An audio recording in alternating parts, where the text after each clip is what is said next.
إنا لله وإنا إليه راجعون وحمان حوالها قلبيت كمقالة بورما أصغر اللوغو السميي الله نعرسته نعصد عبد الرحمن محمد موسى وكو غيريودي مقالة بورما عاصمة قبل كودل مرحوم كايا وحاو كميدها شخصيات كردي بدأو تاقي جامعة عمود مقالة بورما هي شركة داديك بيها مقالة بورما عسكري مرحوم كايا وحاكا سو قيب قلي مدحوين كوئيين كالسوماليلان إنجنير عبد الرحمن عبد الله إسماعيل الشرسيلي عانا كسمان مدحوين السوماليلان يقولون وحاكا سو قيب قلي قار كميدا أبس السياسة يدودوين تربضان وإسكاقي يمدي قبل هذا يدق موين كدالكا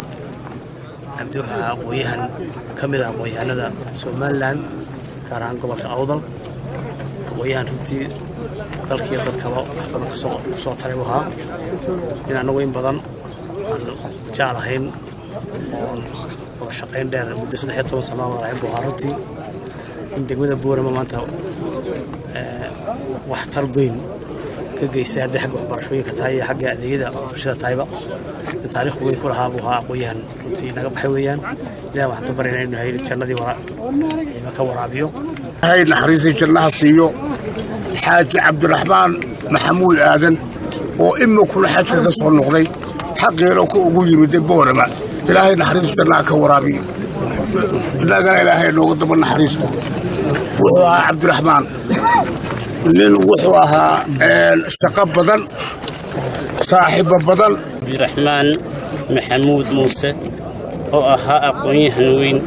وقبل كأوضل قد الشيء رنحانتنا لو حسوسن كرو هذيك أرمها بالشدة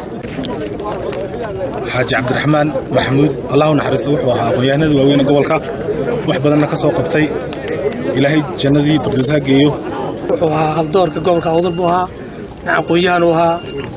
من تنت جود مرور برجع إلى عليا قبل كمقع كل بوها وحوها نين مرور إلى عليا تنت جود dhammaan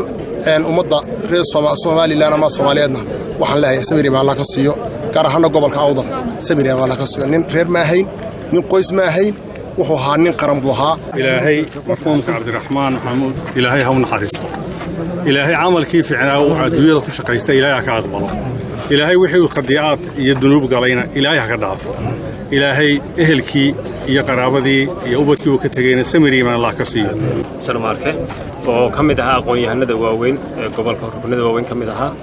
asaasayaashii jaamacadda kamid aha asaasayaashii NGO-da ururada samafalka runtii kamid aha nin weyn oo ka baxay aqoon-yahana ilaahay waxaan uga rajaynaynaa in ummadda Soomaaliland iyo gobolka Awdal Basamariya iibaan ka siiyo lillahi wa inna ilayhi raaji'uun Xuseen Caataye Jama Xuseen Gaafane Universal TV magaalada Boorama